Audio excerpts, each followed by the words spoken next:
This is the third day of this September 2023 7-day sesshin.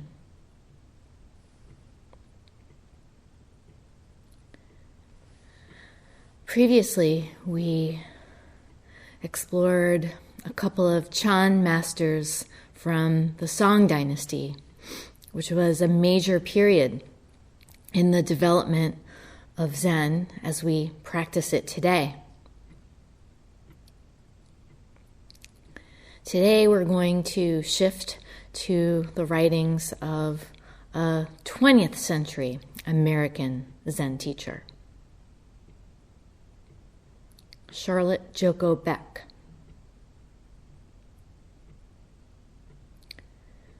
Although this is a completely different time period and cultural setting, the fundamental teaching is the same.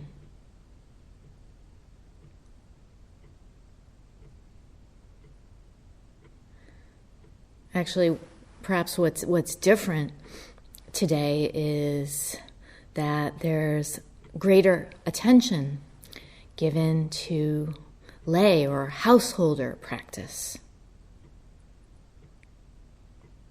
And also, we have new ways to talk about the human mind and how it functions. The field of psychology as an area of study didn't begin until the 1850s in Europe. It's a modern invention. And it transformed the way we talk about the mind.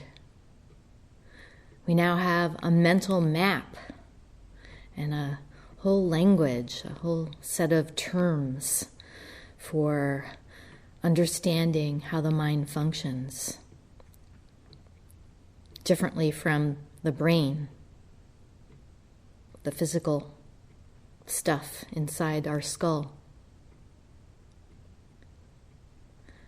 For example, we talk about there being a conscious, subconscious, and unconscious mind.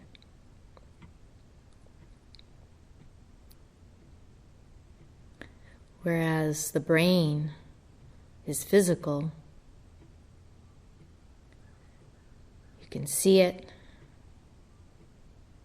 you can poke at it and dissect it, store it away in a jar. But the mind is invisible. Where is it? What is it?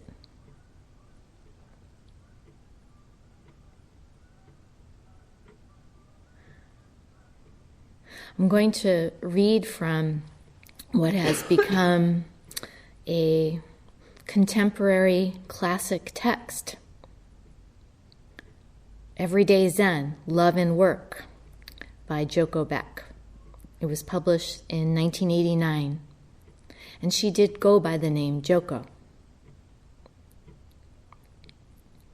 First, a few words about her life.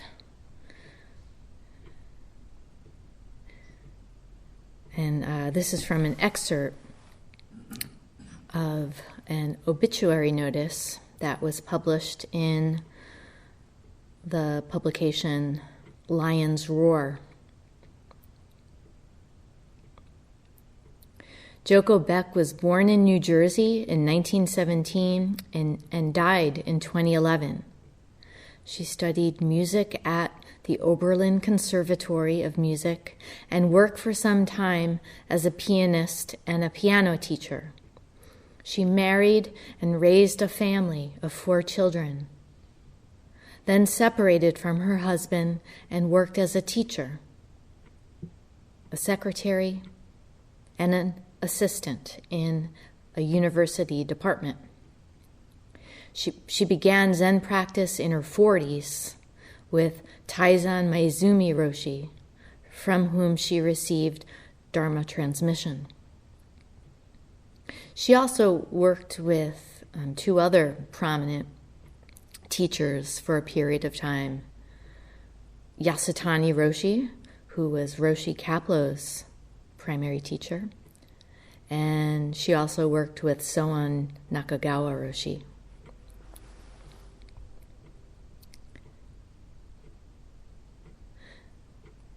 And then this obit continues. It says she was a founder in 1983 of the Zen Center of San Diego, and in 1995 of the Ordinary Mind Zen School. Through her teachings and her work as the author of two modern Zen classics, Everyday Zen and Nothing Special, Joko became a very visible and widely admired force among the first generation of America's convert Buddhists. And in that, she was somewhat of a pioneer as a female teacher. In addition to those two books that were published during her lifetime, there was a third that came out posthumously in 2021, just a couple years ago. It's a collection of unpublished talks that her daughter put together, and that one's titled Ordinary Wonder. When I first started at the Zen Center in the late 1990s, the first book I read was Roshi Kapleau's Three Pillars, and the second was Joko Beck's Everyday Zen. So we'll start from the beginning with the first chapter, which is entitled Beginning Zen Practice.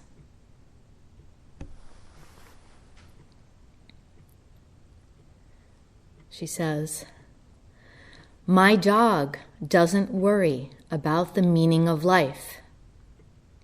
She may worry if she doesn't get her breakfast, but she doesn't sit around worrying about whether she will get fulfilled or liberated or enlightened. As long as she gets some food and a little affection, her life is fine. But we human beings are not like dogs. We have self-centered minds which get us into plenty of trouble. If we do not come to understand the error in the way we think, our self-awareness, which is our greatest blessing, is also our downfall."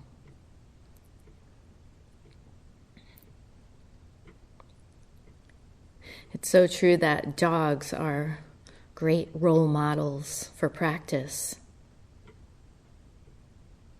They live totally in the moment.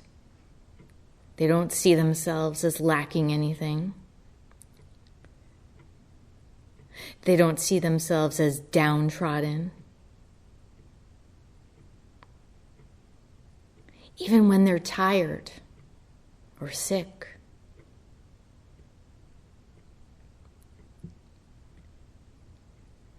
They don't ruminate about the past. They don't plan the future.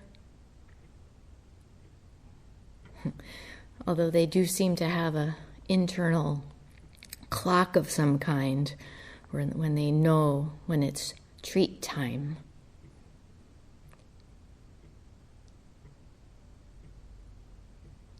They don't wallow in regret or guilt or feel shame. They don't hold grudges.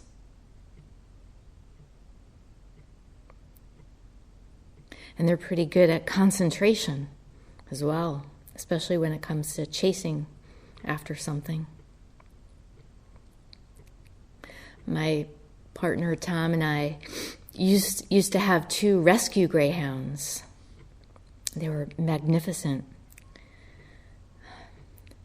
Previously, they had lived lives as racing dogs, and so they spent their days chasing after mechanical rabbits. And we don't know what their lives were like in the racing track environment. We don't know what they experienced there. But it was definitely in their nature to chase after things. And as a condition of adopting them, we actually had to sign a paper saying that we would never allow them to be off leash unless in an enclosed space. So whenever we opened the back door of our house into the fenced-in yard, they would just run full throttle. They would set their sight on something. It could be a leaf, a squirrel. And there was no trying to call them off. There was no gap.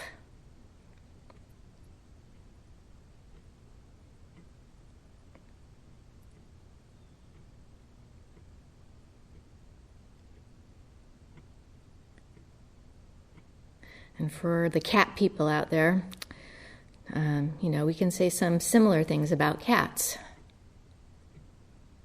They don't ponder the meaning of life. They don't strive for attainment. They're present completely and no-mindedly. They lick their butts. They don't care what others think. They don't compare themselves to others. They sleep much of the day. They don't have to prove anything.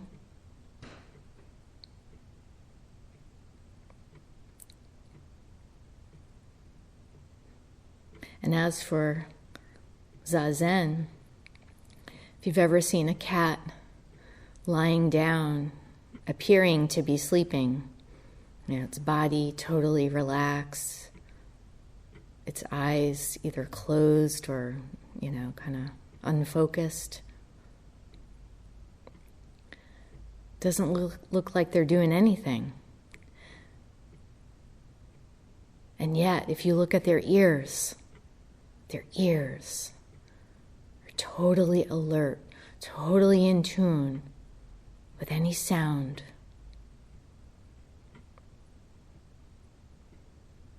This combination of being relaxed and attentive is what we're working on in doing this practice, moment by moment.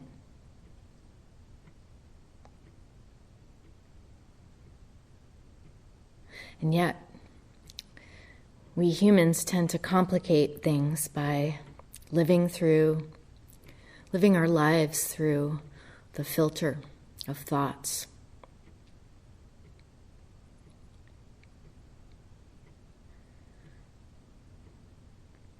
All right, back to Joko.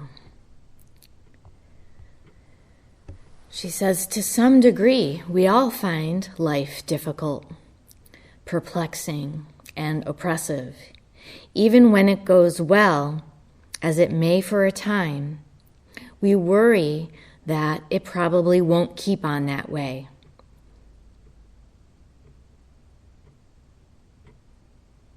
We might have that worry during sesshin. Around goes well. Will I be able to sustain it? Depending on our personal history, we arrive at adulthood with very mixed feelings about this life. If I were to tell you that your life is already perfect, whole and complete, just as it is, you would think I was crazy. Nobody believes their life is perfect. And yet there is something within each of us that basically knows we are boundless, limitless. We are caught in the contradiction of finding life a rather perplexing puzzle, which causes us a lot of misery. And at the same time, being dimly aware of the boundless, limitless nature of life. So we begin looking for an answer to the puzzle.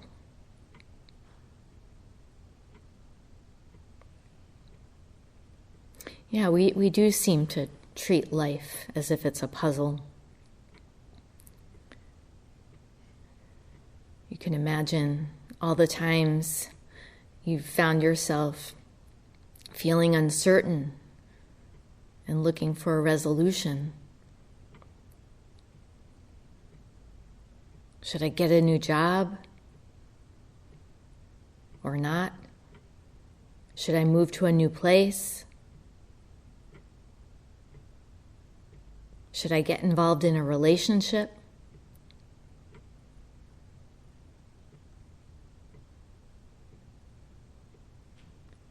Should I join the Zen Center's training program? Should I leave it? On and on. We rack our brains over these kinds of questions and think that once we got it all figured out, once we put the pieces of the puzzle together, then we'll find happiness.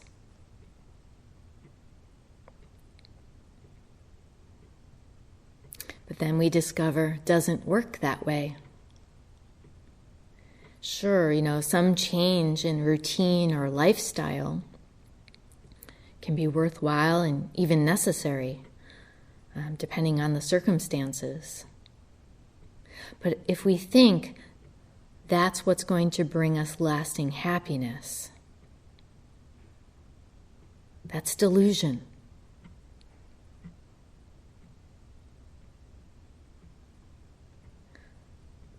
Basically, the one thing that causes us to suffer is our clinging to duality. And no amount of attempting to change, control, or maneuver around our situation is going to address that and the pain that comes from it.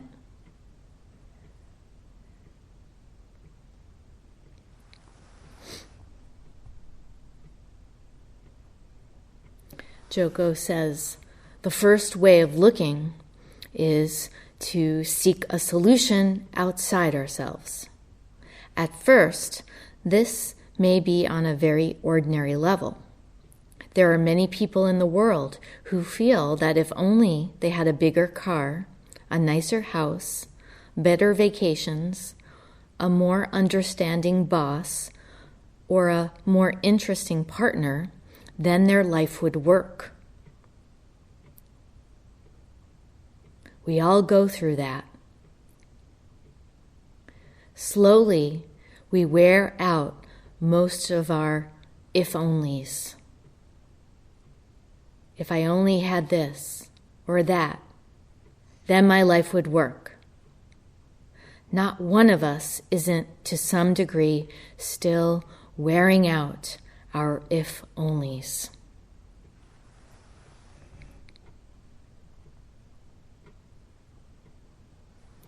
Finally, in looking for the thing outside of ourselves that we hope is going to complete us, we turn to a spiritual discipline. Unfortunately, we tend to bring into this search the same orientation as before. Most people who come to the Zen Center don't think a Cadillac will do. But they think that enlightenment will. Now they've got a new cookie, a new if only. If only I could understand what realization is all about, I would be happy. If only I could have at least a little enlightenment experience, I would be happy.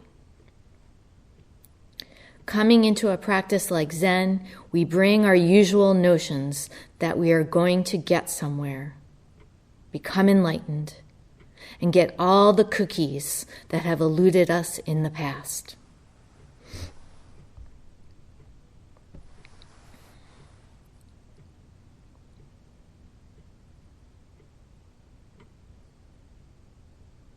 We all want that cookie.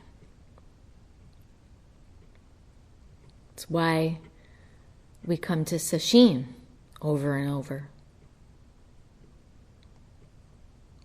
Who wouldn't want to be enlightened? It's not necessary to judge ourselves for having that aspiration. For committing ourselves to uprooting delusion. That's not a problem.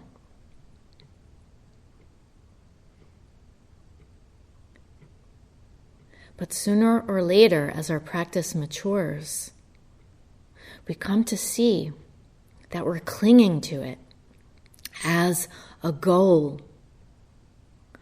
We make it into an object. And then it becomes an obstruction.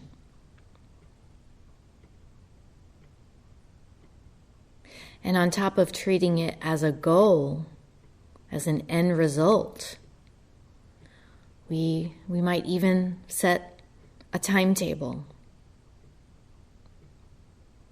We want it now, not later. ASAP.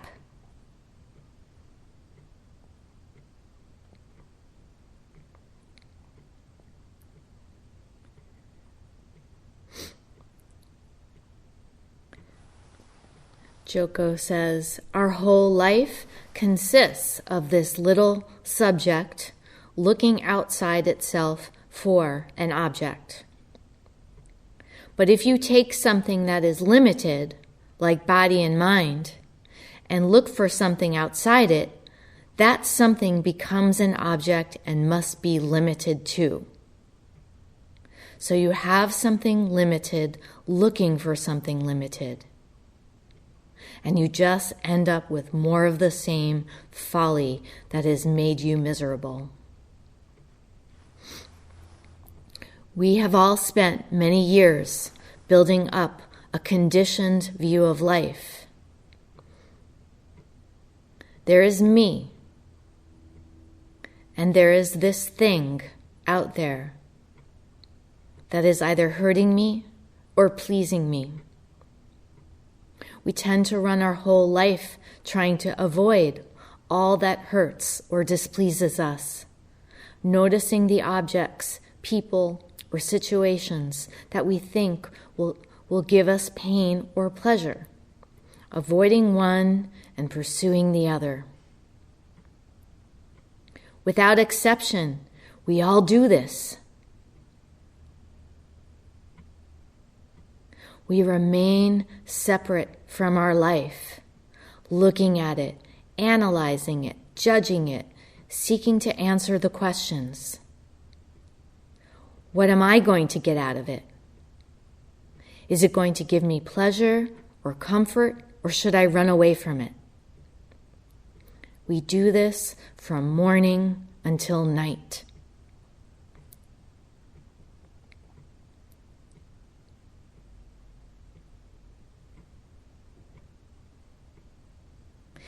Does feel like an unending cycle, doesn't it? This seeking out of vain pursuits.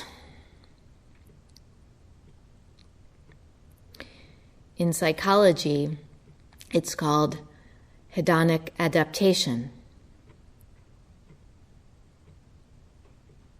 Once we get what we want, we feel happy and content for a short while, but then we move on to seeking out the next thing, the next greatest thing that's going to make us happy. And another phenomenon is that we might feel guilty or unworthy for doing something that we thought would make us happy, like taking a vacation or buying a new car.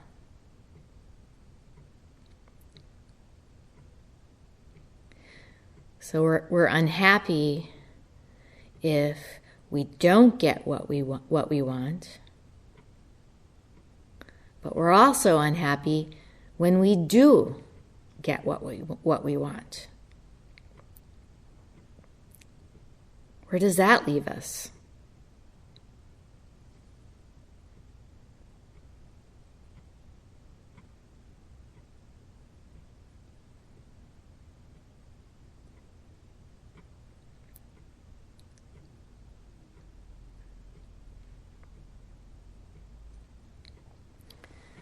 Then Joko says, underneath our nice, friendly facades, there is great unease. If I were to scratch below the surface of anyone, I would find fear, pain, and anxiety running amok. We all have ways to cover them up. We overeat, overdrink, overwork. We watch too much television. We are always doing something to cover up our basic existential anxiety. Some people live that way until the day they die.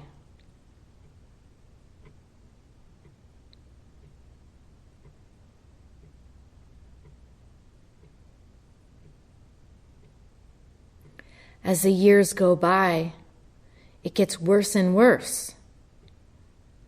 What might not look so bad when you are 25 looks awful by the time you are 50. We all know people who might as well be dead. They have so contracted into their limited viewpoints that it is as painful for those around them as it is for themselves.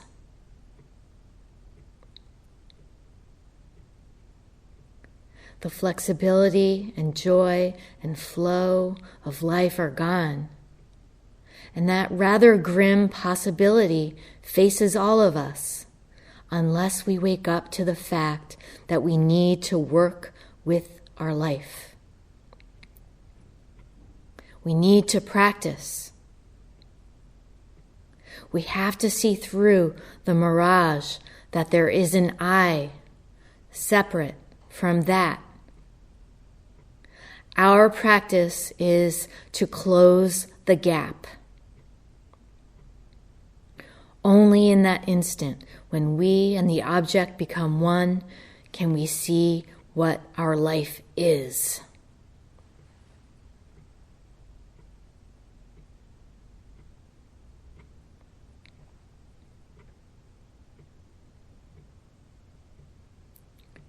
Close the gap.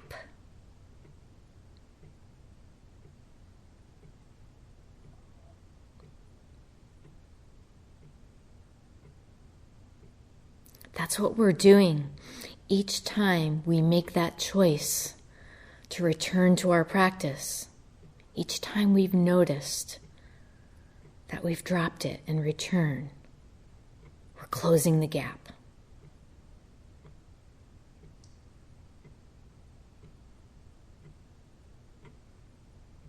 To close the gap is to become intimate with it.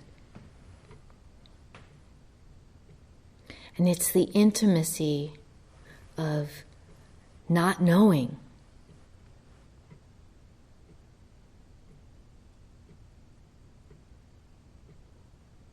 Not knowing has nothing to do with ignorance or lacking knowledge.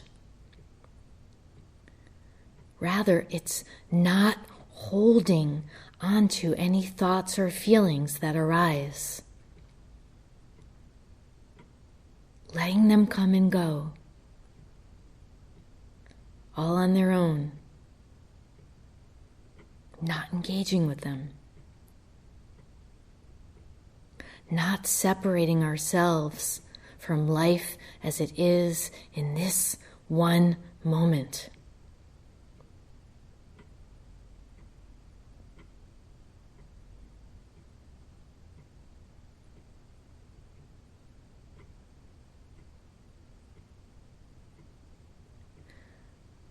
off the mat or off our seat, we can experience that intimacy with our practice in so many ways.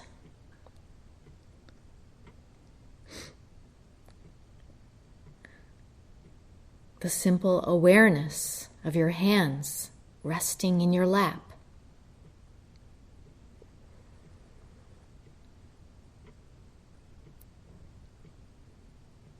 The awareness of your foot making contact with the floor as you get off the tan.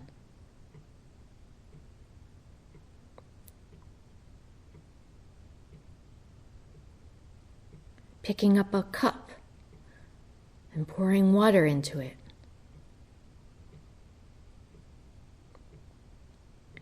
Each and every second is an opportunity to merge with our practice.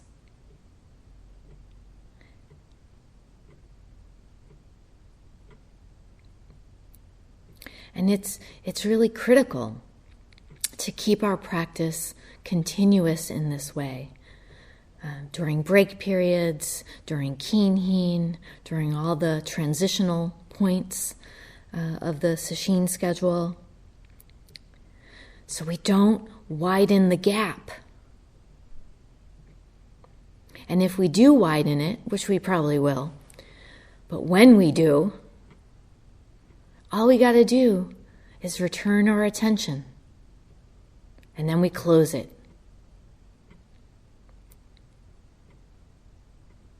One instant is all it takes to close the gap.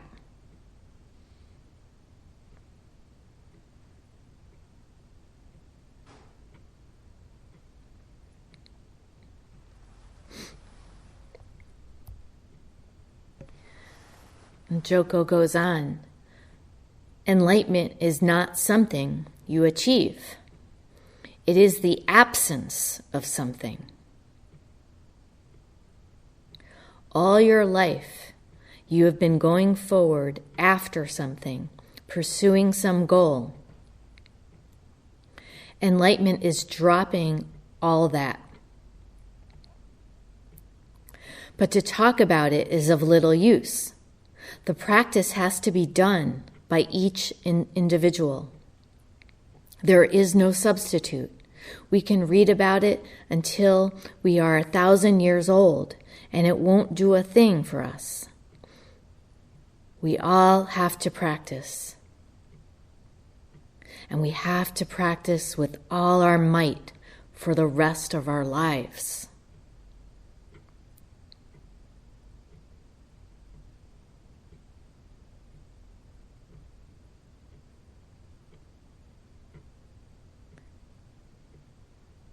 We all have to do this work ourselves because there's no substitute for direct experience.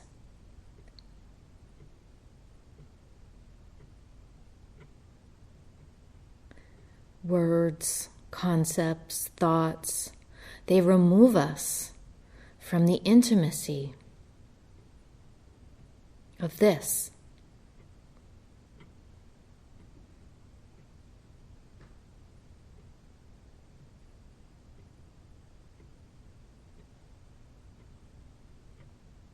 The intimacy of not knowing.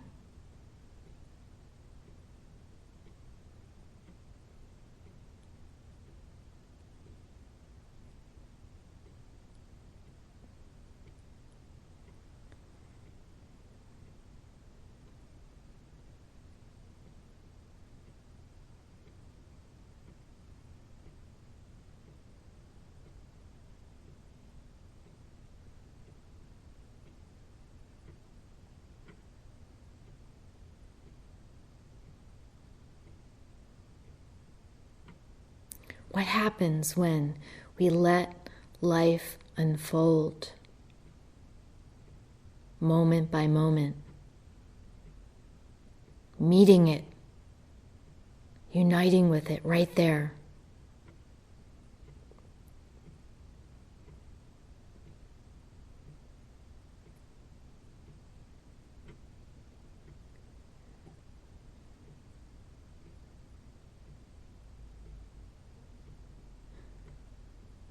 It's like the sense of wonder that one experiences as a stranger visiting some foreign land.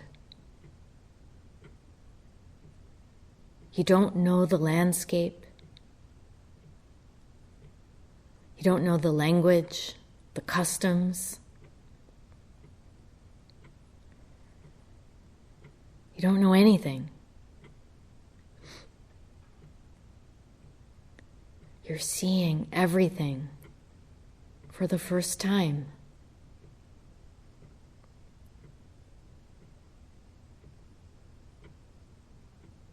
That's the kind of intimacy we want to cultivate with our practice.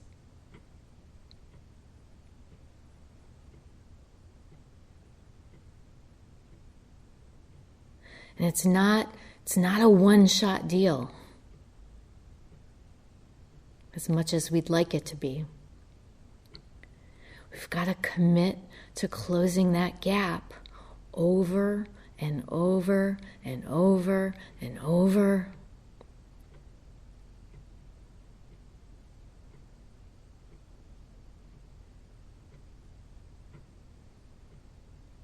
That's the hard part of practice. That effort, giving to it over and over.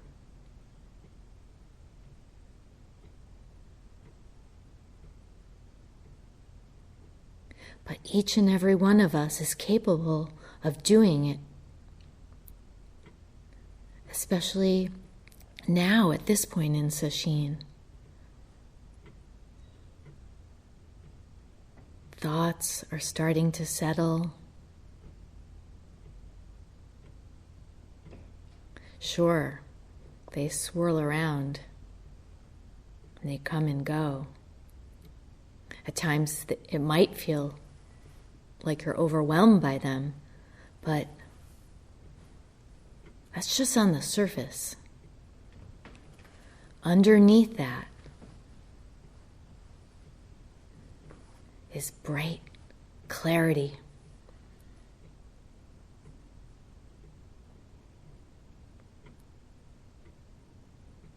We just got to keep working at it. Keep closing the gap.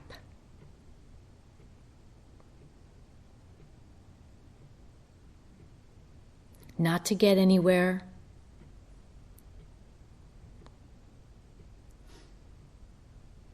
but to be right here, right now.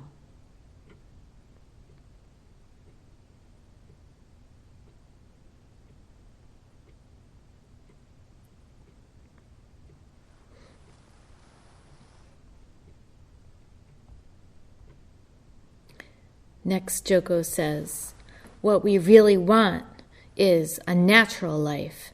Our lives are so unnatural that to do a practice like Zen is extremely difficult.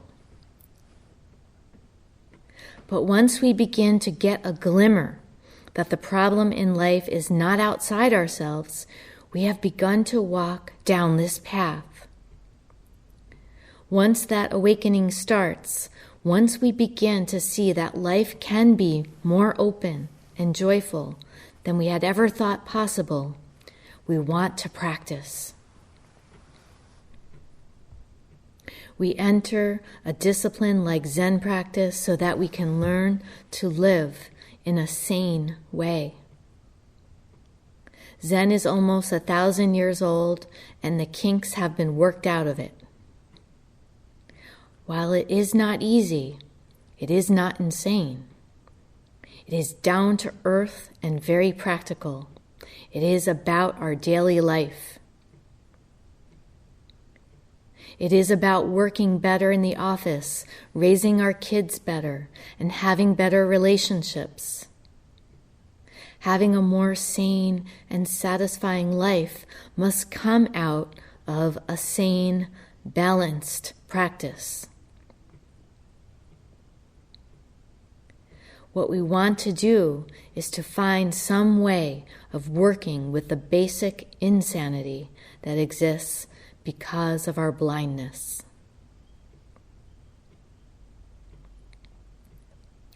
I'm reminded of that famous saying, insanity is doing the same thing over and over again and expecting the same results, or expecting different results, rather. It's amazing how much time we can spend on autopilot, doing the same thing over and over. Same patterns. It's so painful. But we do need to notice those habit patterns, be aware of them.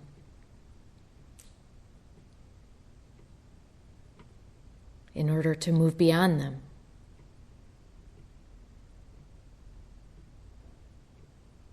And Sesshin presents the opportunity to do just that, to break the patterns, to disrupt our default mode, whatever form that takes.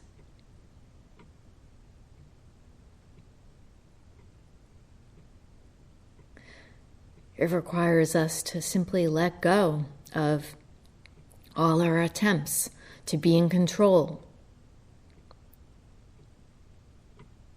Stop our strategizing, planning and plotting, maneuvering. It's amazing how we, even with the structure of Sesshin, we manage to do that. We still find a way to stay in control.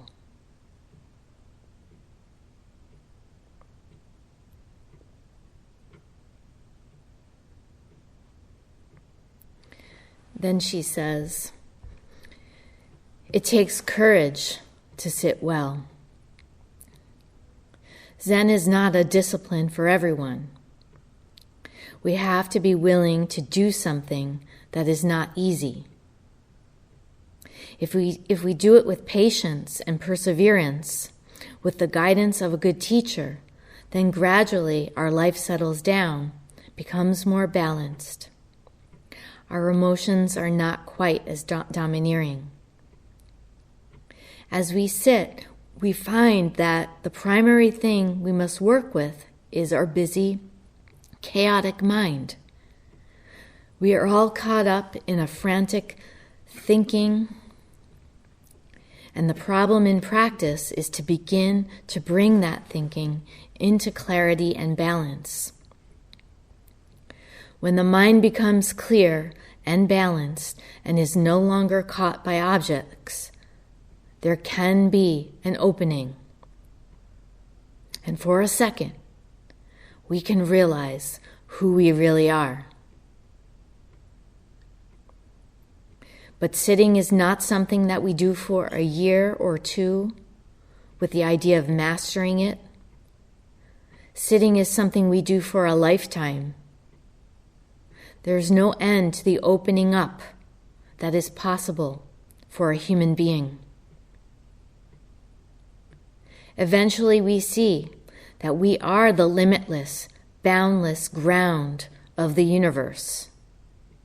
Our job for the rest of our life is to open up into that immensity and to express it.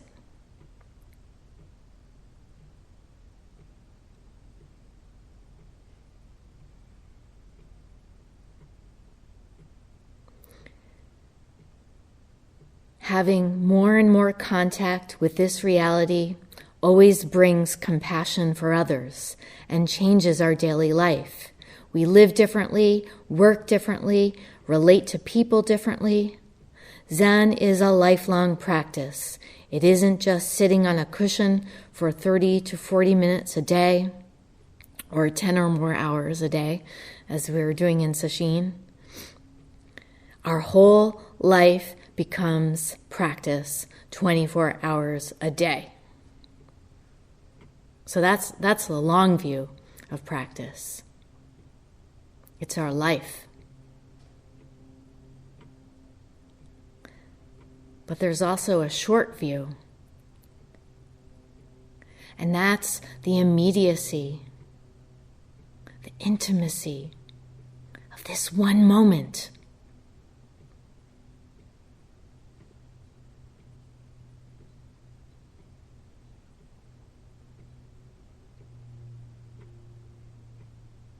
This one exhalation.